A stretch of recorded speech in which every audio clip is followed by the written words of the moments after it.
안녕하세요. 오늘도 사연살롱을 찾아주셔서 감사합니다. 저는 40대 초반의 여성이에요. 저는 30 중반에 결혼하고서 1년 만에 이혼했어요. 지금은 초등학교에 들어간 지 얼마 안 된 딸아이와 살고 있고요.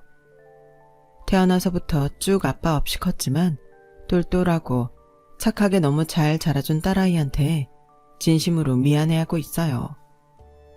아무리 아빠를 본 적 없다고 하지만 뱃속에 있을 때 제가 느꼈던 감정을 그대로 받아들였을 거라고 생각하면 그 충격을 이 조그마한 아이가 어떻게 감당했을지 상상이 잘 안 되거든요. 그럼에도 딸아이는 저 말고도 오빠 부부와 친정 부모님의 보살핌 덕에 지금까지 잘 자라준 것 같아서 너무 고맙더라고요. 사실 여러 일들이 있었기 때문에 아이 아빠는 멀리 있고 아이를 보러 올 수 있는 처지는 아니에요. 하지만 아이가 자기 아빠를 찾으면 어쩔 수 없이 보여주자 마음 먹고 있는데 오히려 아이는 아빠를 보고 싶지 않다고 하네요. 초등학교에 들어가서 자기는 절대 친아빠를 만나지 않겠다고 하는데 왜 그러나 싶었더니 전 남편의 누나, 그러니까 전 신우가 애를 우리 가족 몰래 찾아가서 진상을 부렸더라고요. 너무 기가 막혀서 저희 가족은 모든 합법적인 방법을 다 써서 아이와 신우가 만나지 못하게 조치를 했네요. 제가 아이를 가진 사실을 알고도 이혼할 수밖에 없었던 건 정말 진상이라는 말로밖에 표현이 안 되는 남편과 신우 때문이었어요. 남편의 유책 사유로 이혼을 하는데도 그 인간은 아주 뻔뻔하게 큰소리치면서 저한테 신혼집도 팔아서 저 다 가지라며 자기는 푼돈 같은 거에 연연하지 않는다고 했거든요. 그렇다고 제가 그 돈 받고 잘 됐다 할 만큼 돈 욕심이 있는 것도 아니었어요. 저희 집은 뭐 요즘 말로 금수저 은수저 그렇지는 않아도 아빠가 좋은 직장 다니시고 엄마가 알뜰하게 살림하시며 저희를 가르치신 덕에 큰 어려움을 겪고 자라지 않았어요. 대학 다닐 때에도 제 생활비나 등록금 때문에 아르바이트 자리에 동동거리지 않을 정도의 여유는 있었고요. 부모님은 저와 오빠가 필요한 돈은 두말 않고 지원해 주셨죠. 그렇다고 엄마 아빠가 돈을 헤프게 쓰시는 분들은 아니었어요. 아빠는 퇴직하기 전에 적당한 곳에 건물을 사셔서 노후도 준비하시고 저희에게 물려줄 것까지 따로 두신 정말 철저한 분이셨고 엄마도 마찬가지였어요. 아무리 돈이 남고 여유가 있다고 해도 함부로 낭비하거나 명품 같은 거 막 사서 쓰지 않으셨거든요. 저도 그렇게 보고 자라서인지 유행 따라서 우르르 뭐 사는 거에 휩쓸리지 않으며 살았고 돈도 쓸데없이 쓰지 않았어요. 그런 제가 남편과 사귀고 결혼까지 하게 된 건 그 사람이 꽤나 능력 있는 척 제 앞에서 쇼를 했기 때문이었어요. 영주 너 내가 명품 사면 항상 좀 놀라더라. 걱정하지 마. 나 그 정도 살 능력은 되는 사람이야. 아무렴 내가 돈도 없는데 그렇게 막 쓰겠어? 내가 언제 승우씨 능력 없대. 그냥 내가 그런 걸 잘 안 사봐서 그렇지. 뭐 자기 돈 가지고 자기가 알아서 쓰는 거니 나 뭐라 안 그래. 각자 다 생활 방식이 있는 거니까. 솔직히 전 그 사람이 회사에서도 인정받고 괜찮은 사람이라 여겼고 그런 점을 좋게 봐서 결혼을 했던 거였어요. 남편은 어릴 때 엄마가 돌아가시고 대학 때 아버지까지 돌아가셔서 나이 차이가 10살이 나는 누나와 함께 살았었다고 해요. 우리 결혼해도 영주 너 우리 누나한테는 잘해주라. 누나가 나한테 엄마 노릇까지 대신해줬거든. 당연하지. 승호 씨한테 소중한 사람이면 나한테도 그런 거 걱정하지 마. 내가 잘해드릴게. 내가 진짜 결혼 하나는 잘하는 것 같다. 뭐 마찬가지 아니겠어? 승호 씨 능력 있고 싹싹하고 나한테도 잘하잖아. 서로 잘됐다고 생각하자. 우리 누나 막힌 사람 아니야. 너 시집살이 시키지도 않을 거고 다른 여자들처럼 네가 시댁 때문에 스트레스 받을 일 없을 거니까 진짜 마음 편하게 먹고 너 하고 싶은 대로 하면서 살아. 그런 남편의 말을 곧이곧대로 다 믿은 건 아니었지만 어느 정도는 제가 편할 거라고 생각했던 건 사실이었어요. 하지만 그건 저의 아주 큰 착각이었죠. 신우이는 지방에서 프랜차이즈 가게를 하고 있어서 당시 서울에 있던 저희한테는 자주 못 온다고 했었어요. 아무래도 휴일이 얼마 없는 장사다 보니 바쁘다고요. 그래서 결혼도 이런저런 복잡한 절차는 생략했으면 좋겠다고 해서 양쪽 집 인사드리는 건 건너뛰고 저희 부모님과 밥 한 번 먹고 바로 결혼식을 한 거나 다름없었어요. 그때 신우는 저와 친정 부모님한테 이렇게 말했어요. 이것저것 복잡하게 해봤자 어르신들도 힘드실 것 같고요. 우리 승호가 좋다니까 저는 빨리 자리 잡았으면 좋겠네요. 그냥 편하게 준비하셔서 둘 결혼시켰으면 해요. 부모님은 아무리 그래도 갖출 건 갖춰야 한다며 저한테 모자라는 돈은 보태주겠다며 최대한 혼수를 해주셨어요. 저는 이렇게 막 휩쓸리듯 결혼해도 되나 싶어서 어리둥절했는데 그때 먼저 결혼한 친구 하나가 이러더라고요. 원래 결혼이 하려 들면 그렇게 되는 것 같아. 이것저것 재고 막 준비하고 힘들게 하는 게 안 좋더라고. 왜 될 일은 된다고 하잖아. 좋게 생각해. 친구는 그렇게 저를 위로하려고 했던 것 같아요. 나중에 제가 이혼한 후에 저와 그 사람이 천생연분이라서 그렇게 빨리 결혼하게 되는 거라고 생각했다네요. 아무튼 저와 남편은 돈을 반반씩 내면 빠듯하긴 해도 수도권의 작은 아파트를 살 수 있어서 그렇게 하기로 했어요. 그때만 해도 저는 그 인간이 빚을 져서 그 돈을 마련했을 거라고는 꿈에도 생각하지 못했어요. 막 혼수가 오가고 결혼식이 일주일도 안 남았을 때 신우가 저를 부르더니 이렇게 말했어요. 영주야, 나는 분명히 우리 이것저것 따지지 말자고 했는데 사돈 어르신들이 나한테 해주신 거 알지? 그래서 말인데 나는 그런 건 허례허식이라고 생각하거든. 내가 뭐 안 해준다고 섭섭하게 생각하지 마. 나는 요즘 스타일로 너네끼리 스몰 웨딩해도 멀어 갈 사람 아니거든. 오히려 이런 걸 거추장스러워하지. 그러니까 나는 그냥 넘어간다. 오해하지 마. 안 해주는 건 안 해주는데 저희 부모님한테서 받을 건 다 받고 허례허식이라는 둥 하는 건 기분이 상했어요. 말투에서도 은근히 우리 부모님을 구식이나 쓸데없는 치장 같은 걸 좋아하는 사람처럼 보는 게 느껴졌고요. 자기가 우리한테 스몰 웨딩처럼 하라고 했으면 우리 친정에서 해주는 것도 받지 말아야 되는 거 아닌가요? 그래도 그때는 신우가 미처 준비를 못했는데 우리 집에서 예단을 받으니 당황해서 그러나 보다 했죠. 그런데 결혼하고 보니 남편의 경제 상태는 그 사람이 말했던 것과 영 딴판이었어요. 남편이 자랑하듯 말했던 신혼의 가게도 딱히 잘 되는 게 아니었고요. 남편은 자기가 회사에서 팀을 다 이끄는 것처럼 말하고 인센티브도 많이 받는다고 항상 자랑을 했었어요. 그래서 그 돈으로 명품도 많이 사고 돈도 잘 쓴다고 생각했죠. 그런데 결혼하고 2달도 안 돼서 우연히 보게 된 남편의 카드 명세서들은 정말 입을 다물 수가 없을 정도였어요. 게다가 대출 독촉 전화까지 와서 저는 너무 당황했어요. 승우씨, 오늘 대출금 빨리 갚으라고 독촉 전화 왔었어. 무슨 대출 받았어? 그리고 무슨 카드를 이렇게 많이 써? 보니까 현금 서비스 받아서 다른 카드 맞고 그런 거 같은데? 아니, 남의 명세서를 왜 보고 그래? 침대 옆에 버젓이 놓고 간 사람이 누군데 그래? 내가 보는 게 싫으면 버리든지 다른 데 두지 그랬어. 그게 내가 예전에 차 살 때 이것저것 지출한 게 있어서 그게 계속 누적돼서 그래. 대출은 집 때문에 받은 거고 너한테 나 반 보탤 돈 안 된다고 말을 못 하겠더라고. 아니 그럼 전세를 얻었지. 무리해서 집을 사진 않아도 됐잖아. 넌 그럴 돈이 된다는데 내가 어떻게 안 된다고 말하냐? 난 너한테 맞춰주느라 한 건데 되게 뭐라고 하는 것 같다. 나는 너 생각해서 그런 건데 꼭 그래야겠어?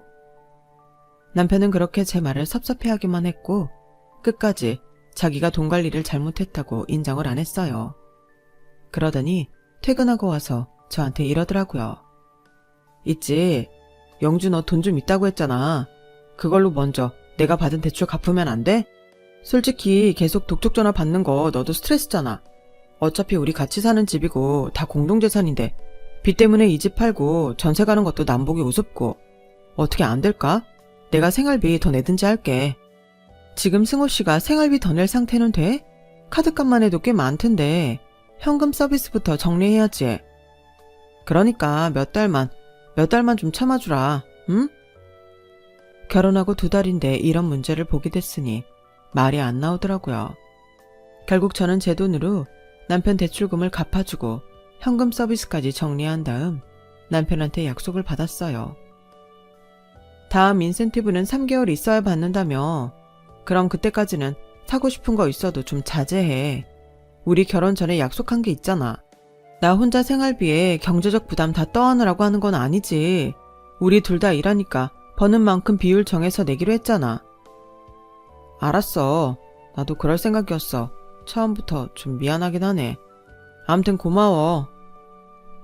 자기 빚이 없어졌다는 사실만 홀가분해하는 남편이 너무 철없이 느껴졌지만 그래도 저는 남편을 믿었어요. 하지만 남편은 그달에 또 한 번에 몇백 되는 카드를 긁었더라고요. 제가 너무 기가 막혀서 알아보니 강남의 꽤 유명한 명품 편집샵에서 쓴 돈이었어요.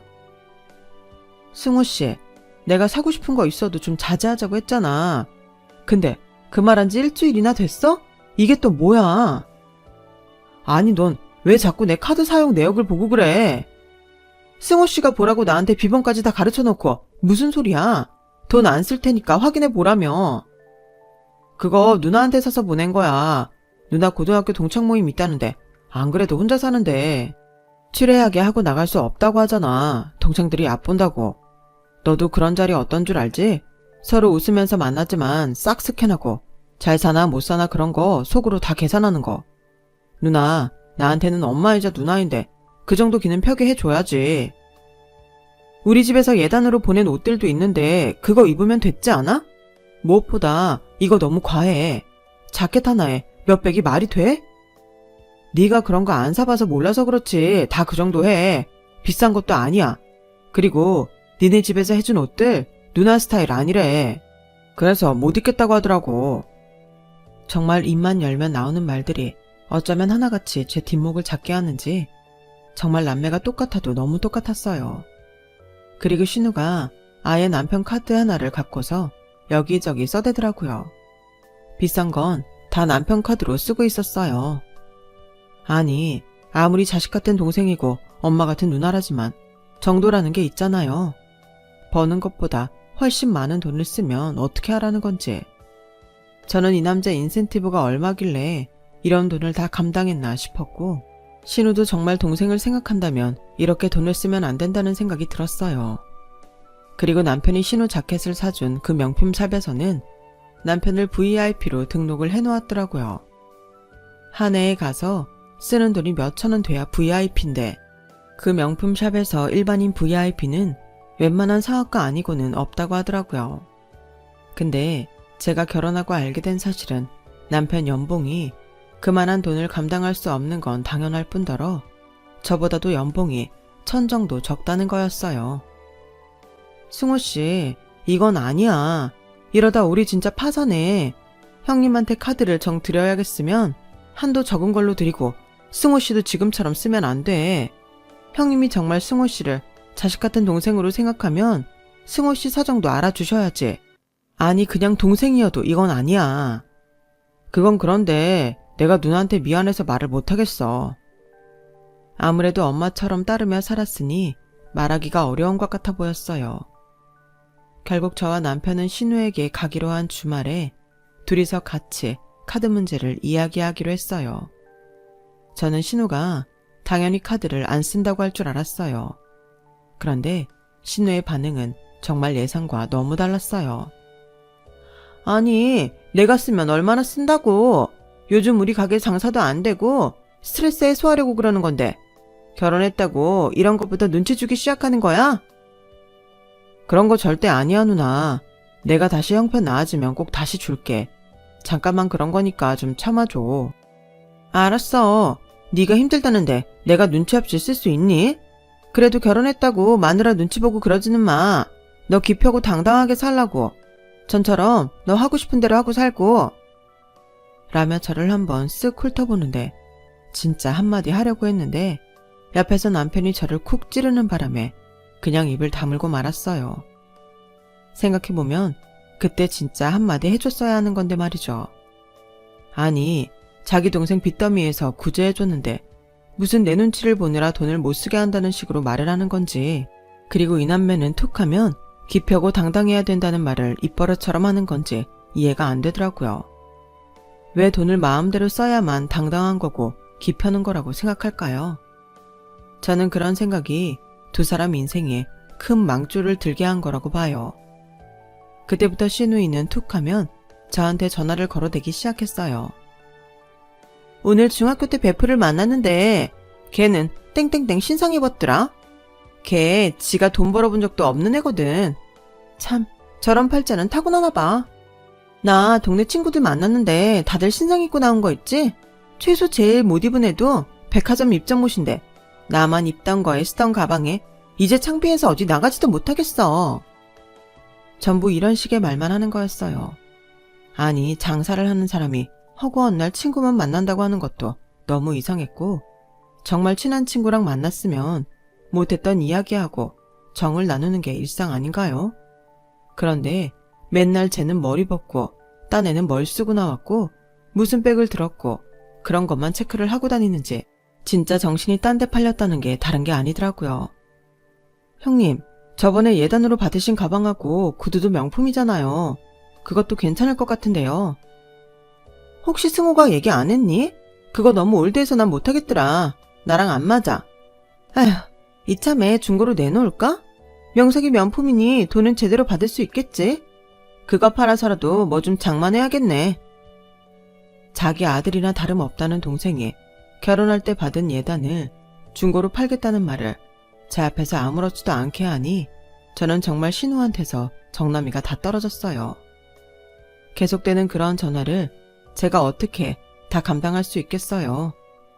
게다가 시도 때도 없이 전화를 해대서 일하는 데에도 지장이 정말 많았거든요. 형님, 제가 지금 직장이라 나중에 전화 드릴게요. 형님, 제가 지금 미팅 나왔거든요. 좀 시간 오래 걸릴 거예요. 이런 식으로 전화를 끊고 이야기를 들어주지 않자 한동안 전화가 오지 않고 잠잠하더라고요.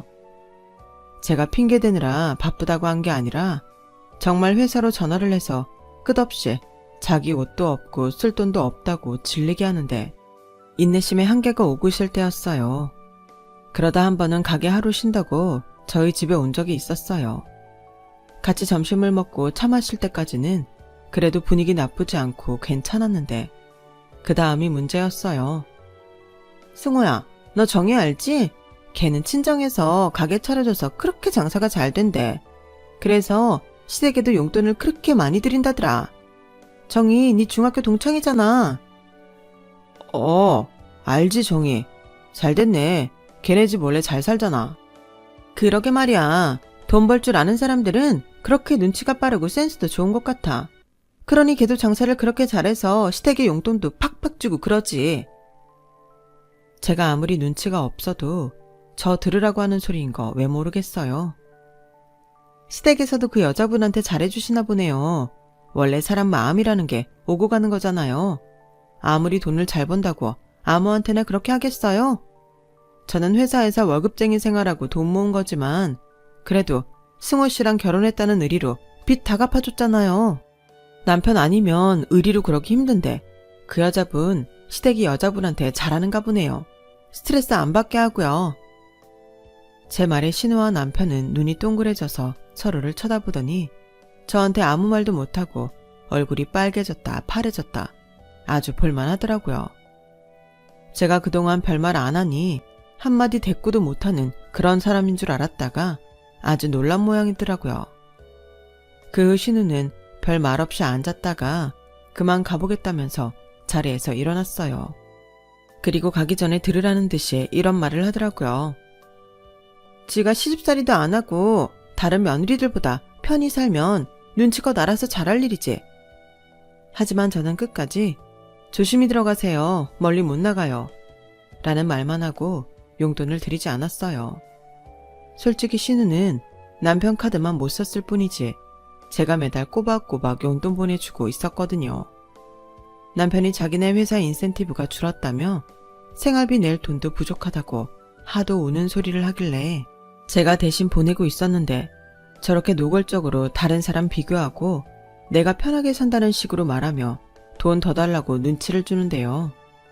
저는 줄 수 있다고 해도 더 주고 싶지 않더라고요. 그렇게 시간이 지나면서 결혼 1주년이 다가올 즈음에 저는 임신 5개월에 접어들었고 생각보다 입덧을 오래 하고 안정되는 데에 시간이 걸려 체력적으로도 마음도 아주 힘든 시간을 보내고 있었어요.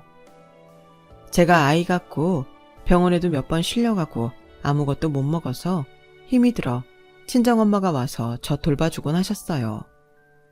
그러니까 신우한테서 연락이 딱 끊기는 거 있죠. 혹시라도 자기가 뭐 해줘야 될까봐 그러는 게 너무 속 보이더라고요. 남편도 맨날 자기 바쁘다며 병원 한 번을 같이 가주지 않고 급기야 집에 안 들어오는 날들도 생겼어요. 처음에는 야근에 출장이 많아졌다고 해서 그런가 보다 했는데 시간이 가면 갈수록 너무 자주 집을 비우기도 하고 밤 12시 넘어서 들어오는 건 예사가 돼버렸어요. 그러다 병원 검진을 가야 하는데 같이 가주시기로 한 친정엄마가 갑자기 바쁜 일이 생기셔서 못 가게 된 날이 있었어요. 승호씨, 내일 병원 가는 거 우리 엄마가 외삼촌 집에 일이 생겨서 거기 가봐야 된다고 하시네. 내일만 승호씨 나랑 같이 가줄 수 있어? 나 임신하고 지금까지 한 번도 병원 같이 가준 적 없잖아. 이번에는 좀 같이 가주라.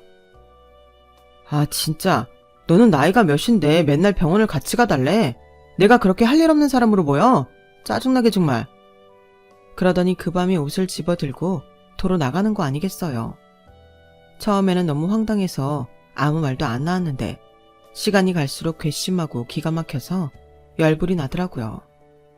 저는 남편한테 다시 들어오라고 몇 차례나 문자를 보냈지만 남편은 끝까지 답이 없었어요. 그랬더니 다음날 오후에 저한테 문자를 보냈더라고요.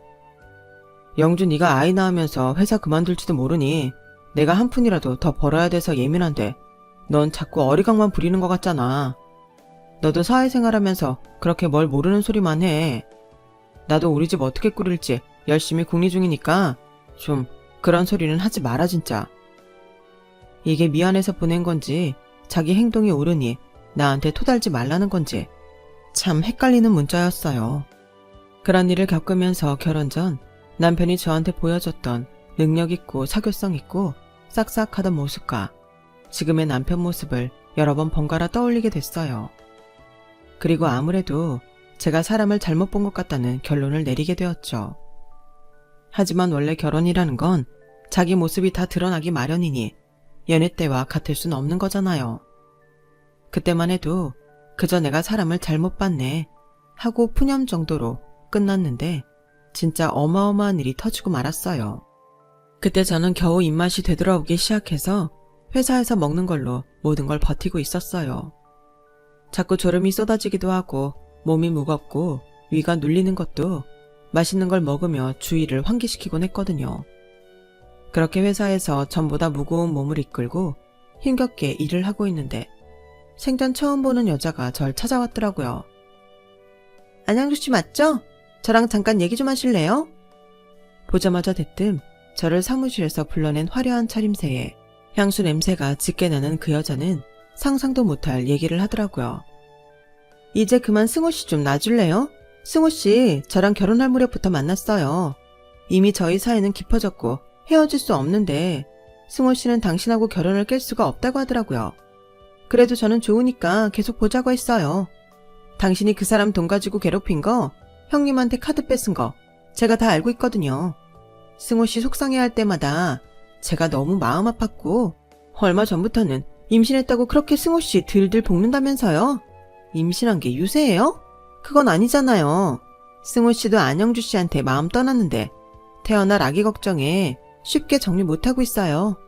그러니까 안영주씨가 어른스럽게 정리해주세요. 저는 처음에 누가 저한테 악질적인 장난을 한다고 생각해서 헛웃음이 나왔어요. 하지만 그 여자 표정은 절대 장난이 아니었어요. 저는 무슨 일인지 알겠으니까 이만 돌아가 달라고 하고 사무실로 돌아왔어요. 무슨 말을 더 하려던 그 여자는 제가 지금 근무 시간이라고 하자 별 수 없이 자리를 떴고요. 제자리에 앉아 있는데 제가 대체 무슨 말을 들은 건지 머릿속이 빙빙 돌며 정리가 잘 안 되더라고요. 그렇게 어지럼증이 계속되던 저는 결국 의자에서 미끄러져 주저앉고 말았고, 제 건강을 걱정해주던 회사 동료들이 놀라서 저를 얼른 병원 응급실로 데려갔어요. 응급실에서 링거를 맞고 처치를 받는데 그제야 눈물이 터지더라고요. 환자분, 아기 아무 이상 없으니까 걱정 마세요. 빈혈 말고 다른 이상은 없지만 그래도 며칠 안정 취하세요. 의사와 간호사는 제가 아기 때문에 우는 줄 알고 저한테 아이 괜찮다고 계속 달래줬지만 제 마음은 정말 지옥이었어요. 아이가 괜찮다는 건 정말 다행이었지만 결혼 1년 만에 싱글맘이 돼서 혼자 살 처지가 된 제 자신이 너무 서글펐죠. 그리고 그게 다 제가 바보 같아서 생긴 일이라는 게 힘들었어요. 어떻게 바람 피는 걸 모를 수가 있어? 얼마나 둔하면 여자가 그것도 눈치를 못 채. 어떻게 결혼할 때 그 인간이 양다리였던 걸 몰랐던 거야. 그렇게 혼자 미친 사람처럼 중얼거리며 울던 저는 결국 진정제를 맞고서야 잠이 들고 말았었네요. 병원을 나오고서는 도저히 집으로 갈 용기가 나지 않아서 일단 싱글인 친구네 집에 가서 며칠만 신세를 지기로 했어요. 그런데 그 여자는 제 폰번호를 어떻게 안 건지 저한테 결정했냐는 문자를 계속 보내더라고요. 처음에는 문자를 씹었지만 그 여자의 끈질긴 문자와 전화질에 저는 결국 통화를 하게 됐어요. 이보세요. 가정 있는 남자랑 바람난 게 자랑이에요? 어디 전화까지 해서 정리해라 말아 훈수질이에요. 사랑 없는 결혼 생활도 자랑은 아니잖아요. 그쪽이 승우 씨 포기만 해준다면 둘이 살던 집도 줄게요. 제가 안영주 씨 이혼 소송 다 유리하게 해준다니까요. 저 뭐 잘했다고 이러는 거 아니에요. 제가 안영주 씨랑 결혼 결정되고서 승우 씨 만난 것도 맞고요.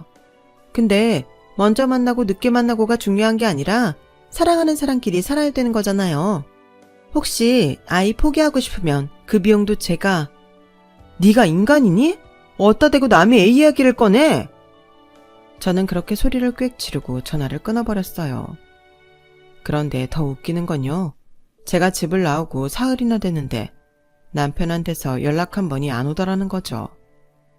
어쩌면 이 인간은 제가 스스로 물러나길 바라면서 그동안 저 병원 한번 안 따라가고 모든 걸 제가 이기적인 여자로 몰아세웠던 게 아닌가 의심이 들었어요.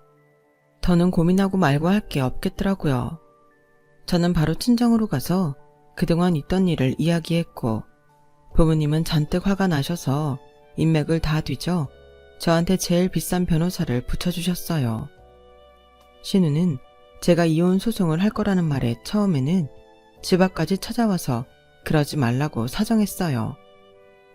옳게 남자는 살다 보면 한눈 한 번씩 다 팔고 그런데 이혼한 내가 이런 말 한다고 우습게 생각하지 말고 앞으로 태어날 애 인생도 생각해야 하잖아.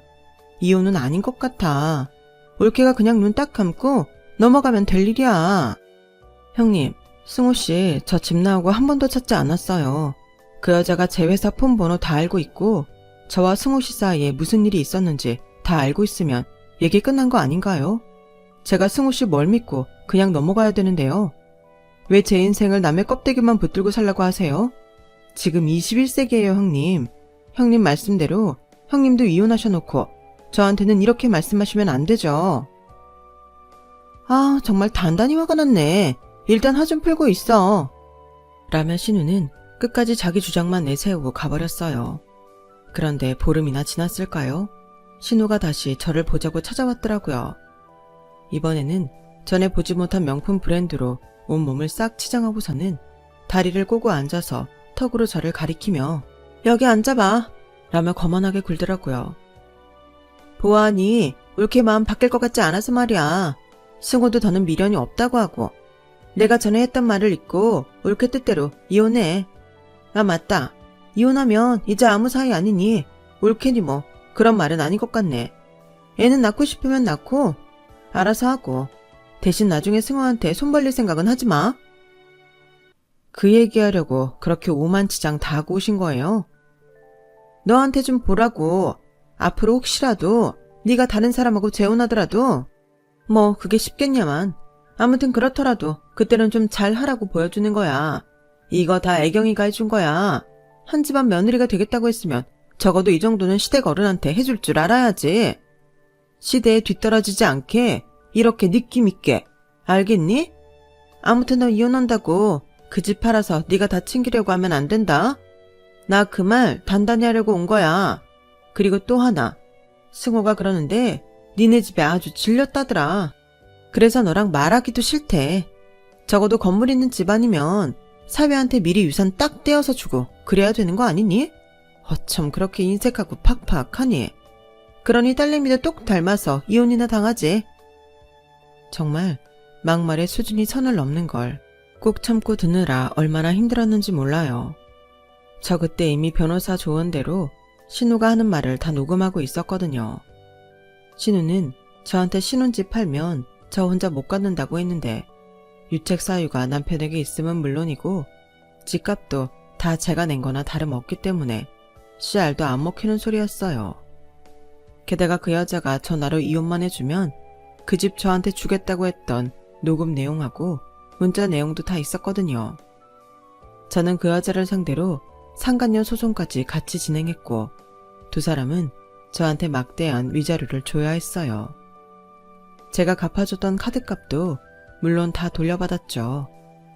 그 여자는 자기가 상간녀가 아니라고 억지를 썼지만 이미 저한테 그 여자가 상간녀라는 증거가 다 있었기 때문에 이혼 소송은 온전히 저의 승소로 끝을 맺었어요. 저와 친정 식구들은 그래도 아이는 죄가 없으니 나중에 자라면 아빠를 볼 수 있게 해주려고 했는데 그 인간은 필요 없다며 딱 거절하더라고요. 너 나중이라도 와서 아빠 노릇 할 생각 하지 마라. 내 눈앞에 다시 뜨면 너 가만 안 둬. 내가 미쳤냐? 널 왜 다시 만나? 라더니 그 남자는 뒤도 안 돌아보고 가버리더라고요. 보란듯이 그 여자 팔짱을 끼고서요. 아빠는 너무 화가 나서 저런 놈들한테 얕잡아 보이며 살면 안 된다고 저희한테 주려고 마련해둔 예금을 저한테 미리 주셨어요. 저는 위자료로 받은 돈과 친정에서 미리 받은 유산 덕에 여유롭게 아이를 키우며 살 수가 있었죠. 아이가 어느 정도 큰 후에는 친구들과 함께 영어학원을 운영하며 나름 안락한 생활을 꾸려나갔고요. 친정 부모님과 오빠 부부는 저희가 외로움을 느끼지 않도록 여러 면으로 신경 써주시고 자주 왕래를 해주셨어요. 그렇게 딸아이가 사랑 속에서 성장해서 초등학교에 들어갔는데 그때까지 단 한 번도 연락 없고 아이를 보러 온 적도 없는 신우가 갑자기 얘한테 나타나서 아빠한테 가자고 했다는 거예요. 신우가 어떻게 한 건지 애는 얼굴도 모르는 아빠 만나고 싶지 않다고 화를 내더라고요. 그 신우 예전 행동들을 생각하면 아이가 싫어할지만 골라서 했을 것 같긴 했어요. 저희가 접근 금지 명령을 신청하고 딸이 어디 갈 때면 꼭 누구 한 명이라도 붙여서 같이 다니곤 하는데 느닷없이 남편이 제 영어학원을 찾아왔더라고요. 아직 접근 금지 명령 나온 거 아니니까 만나도 되잖아. 그리고 그건 혜지한테만 해당되는 거고.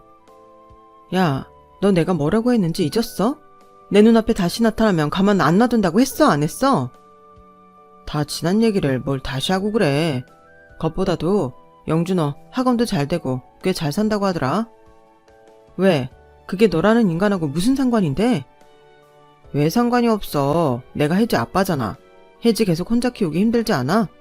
나 좋은 아빠라고는 못하겠지만 그래도 노력은 해볼게. 아이는 그래도 엄마 아빠 다 있어야 안정적이잖아. 아이 볼 수 있게 해준다는 것도 싫다고 하고 간 게 너라는 인간이야. 이제 와서 무슨 꿍꿍이야? 제가 말을 탁 끊어버리자 그 인간은 안 되겠다 싶었는지 갑자기 제 앞에 무릎을 꿇더군요. 그래, 솔직히 말할게. 나 그년한테 완전 대었어. 그년 아동복 공장한다고 중국에 공장을 짓네 어쩌네 하더니 우리 눈에 가게까지 다 빼먹고 사라졌다고. 그게 벌써 2년 전 일이고. 솔직히 너한테 다시 찾아올 면모가 없었는데 그래도 내가 애 아빠니까 너 잘 살고 있으니까 이제는 잊고 받아주지 않을까 해서. 근데 며칠 전 누나가 혜지한테 실수를 한 모양이더라고. 애를 억지로 붙잡고 아빠랑 같이 살아야 된다고 하고. 누나도 나쁜 마음은 없었어. 그러니까 다 잊고 우리 다시 잘해보자. 영주야, 이번엔 진짜야. 저는 그 인간 말이 다 끝나기도 전에 책상에 있던 화병물을 그 인간 머리 위에 쏟아 부어버렸어요. 아니, 무슨 인간이 이렇게 뻔뻔할 수가 있는 걸까요? 이미 저는 그 인간들이 어떤 말도 통하지 않는다는 걸 알고 있었어요. 그래서 제가 한 말은 단지 이것뿐이었어요. 너, 내가 개인 경호원 고용해서 비 오는 날 먼지나게 두들겨 패기 전에 당장 꺼져. 내가 분명히 경고했어. 야, 영주야, 해줘 엄마. 저는 딸아이 이름이 그 인간 입에서 나오자마자 냅다 뺨따기를 갈겨버렸어요.